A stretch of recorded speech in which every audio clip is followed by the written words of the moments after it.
In-depth football coverage from The Athletic is now just £1 per week. See the link in the description to sign up today. The Austrian Bundesliga is developing a reputation for producing excellent coaches.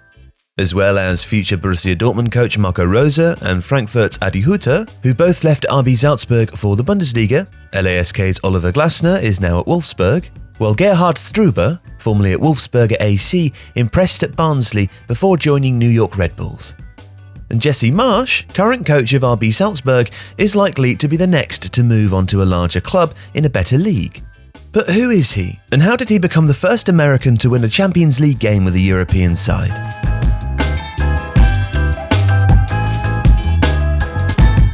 Marsch played as a midfielder in MLS for DC United, Chicago Fire and Chivas, winning a number of trophies. Upon retiring as a player, he reconnected with Bob Bradley, who had managed him in Chicago and was by now head coach of the US men's national team. This was his first experience of coaching, and when Bradley was sacked in 2011, Marsch quickly moved into a head coach role at Montreal Impact. In what was the Impact's first ever season, Marsch guided them to 7th in the Eastern Conference before leaving the club. And after a 3-year break, during which Marsch took 6 months off to travel the world with his family, he became head coach of the New York Red Bulls, winning the MLS Supporters' Shield and being named MLS Coach of the Year in his first season. Crucially, this was also his first introduction to the club network, within which he has made his home since. And Marsch certainly made an impact in New York, departing the club as its most successful manager by number of wins. While there, he was exposed to the rest of the Red Bull network. New York, Salzburg and Leipzig would share training camps, and there was regular sharing of coaching and tactical concepts, at least until both Leipzig and Salzburg qualified for European competition. These conversations included Leipzig head coach Ralf Rangnick and Helmut Gross, key figures in the Red Bull setup at the time. And in July 2018, Marsch moved to Germany to solidify the connection with Rangnick, becoming his assistant. Although signed for 2 years, Marsch was only at Leipzig for 1. He moved to Salzburg in 2019 to replace Marco Rose, when the future Dortmund coach was appointed at Borussia Mönchengladbach. Marsch's tactics and philosophy have been greatly influenced by the Red Bull network's approach to football. In a podcast interview in August 2019 with The Other Bundesliga, Marsch stated that Red Bull's footballing ethos is fast. We like to play faster than the opponent. We like to think faster than the opponent. And there's a lot of tactical details that go into exactly what that means. Pressing, gegenpressing, playing forward, playing in transition.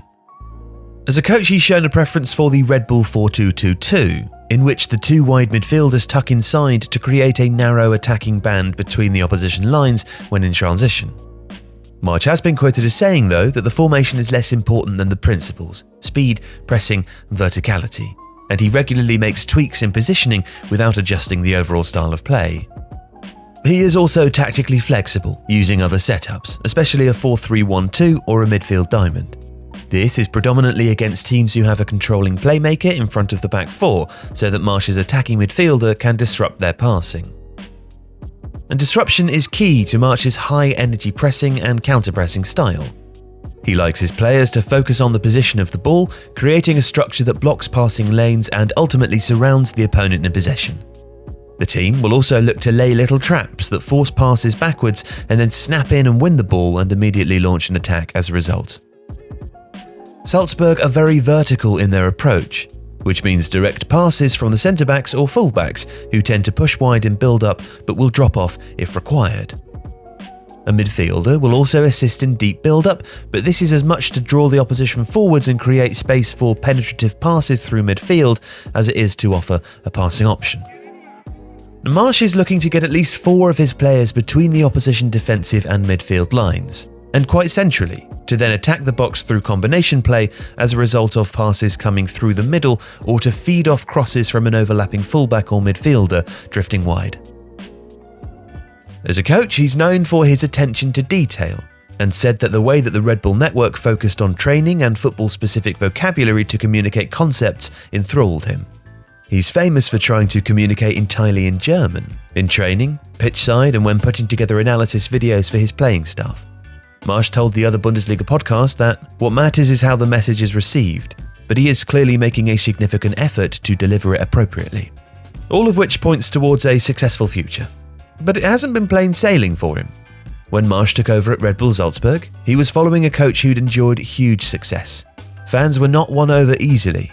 At the game before his unveiling, fans displayed a banner saying "Nein zu Marsch," no to Marsch. There was real concern that because Marsch was so close to Rangnick, Salzburg would be nothing more than a feeder club to Leipzig, a process that was, in truth, already well underway. But he's more popular now, having won the double in his first season and on course for it again. However, Salzburg's performances in the Champions League and the Europa League were poor, with no clean sheets even in games where they seemed to match tougher opponents. And he's also been tested by the departures of numerous players, and will undoubtedly lose more, with Patson Daka and Enoch Mwepu the current standout talents. However, the Red Bull model has of course produced coaches who have gone on to impress, if not necessarily win much, elsewhere. Rosa, Hutter, Ralf Hasenhüttl and Roger Schmidt have all enhanced their reputations in the network and gone on to bigger jobs. And while Marsch himself probably needs one more stepping stone role, or longer at Salzburg before he winds up at a big club, the signs are there that this is a coach destined for a chance at a top side.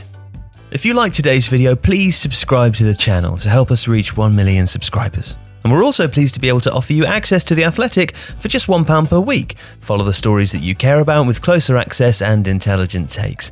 See the link in the description now to sign up. Thank you for supporting Tifo and, of course, watching today's video.